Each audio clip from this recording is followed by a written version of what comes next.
dojo buzzed with the quiet energy of a late afternoon session winding down, the air thick with the scent of sweat and polished mats. James Harper, a lean and cocky 26-year-old with a second-degree black belt in jiu-jitsu, stood at the center of the blue-padded floor, his white gi crisp and his black belt tied with pride.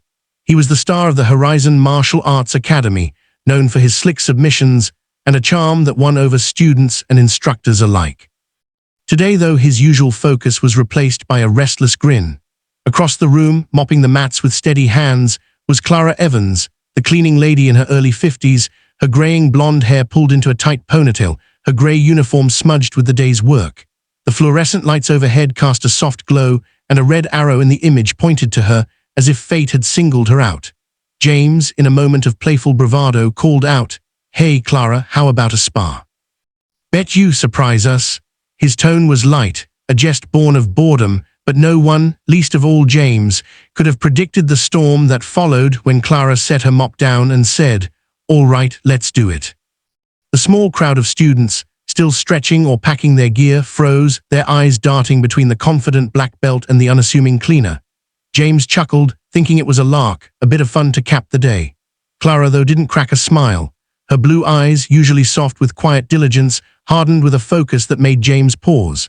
She stepped onto the mat, her sneakers squeaking slightly, and raised her hands in a stance so fluid it echoed years of forgotten training. The room held its breath as James, still smirking, waved her forward. "I'll go easy, don't worry," he said, circling her with a playful jab. But Clara wasn't worried. She dodged with a grace that belied her age, her movements sharp and instinctive. When James threw a lazy takedown attempt, she sidestepped, hooked his arm, and sent him sprawling to the mat with a thud that echoed like a thunderclap.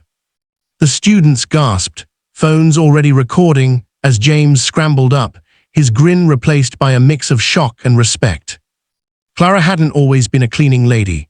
Back in her 20s, in a small English village, she trained in judo under her older brother, Tom, a brown belt who saw her potential. She was quick, wiry, and fearless, winning local tournaments with a tenacity that left opponents stunned.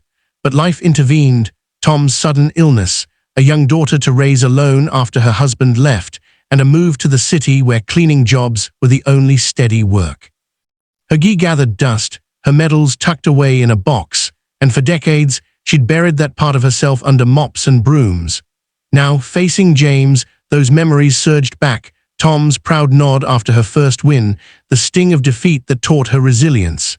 Each move she made was a reclaiming, a silent roar against the years that had silenced her. James, now serious, adjusted his approach.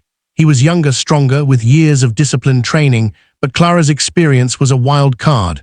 He threw a series of calculated strikes, testing her limits. She blocked with precision, her forearms solid from years of scrubbing, and countered with a hip throw that sent him rolling across the mat. The students cheered, their initial amusement turning to awe, but the physical challenge was only the beginning. Clara's stamina flagged, her body wasn't used to this intensity anymore. James landed a controlled sweep, pinning her briefly, and she winced, the ache in her joints a reminder of her age. She pushed him off, breathing hard, and muttered, "Not done yet." James, seeing her determination, eased back, offering a nod of respect. The fight wasn't about winning, it was about proving something to herself. The emotional weight hit harder. As they sparred, Clara's mind replayed her past, Tom's death, the nights she cried over unpaid bills, the pride she swallowed to keep her daughter Lily in school. Each block, each dodge was a tribute to those struggles, a way to honor the fighter she'd been forced to abandon. James felt it too, though he didn't know her story. Her eyes carried a fire that humbled him. He'd fought for belts and glory, while she fought for survival. The students, now silent, sensed the depth, their phones capturing not just a match, but a moment of raw humanity. The dojo, with its flags of the US and South Korea hanging proudly, became a sacred space where past and present collided. The sparring paused naturally, both dripping with sweat, their chests heaving. James extended a hand, and Clara took it, her grip firm despite the tremor of exhaustion. The students erupted, their cheers filling the room. "Clara, where'd you learn that?" James asked, breathless but grinning. She wiped her brow and said, "Life taught me, kid."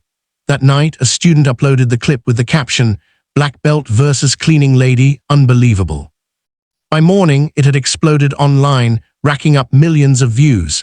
Comments ranged from "she's a legend" to "who is this woman?" A viral sensation was born. But fame brought challenges. For Clara, it was a flood of attention, reporters at her door, strangers hailing her as an underdog hero.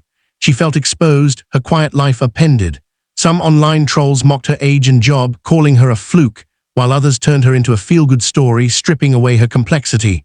James faced backlash too, accusations of exploiting her for views strung, despite his good intentions. Together, they weathered it. James posted a heartfelt video, praising Clara's skill and inviting her to train, not as a gimmick but as a peer.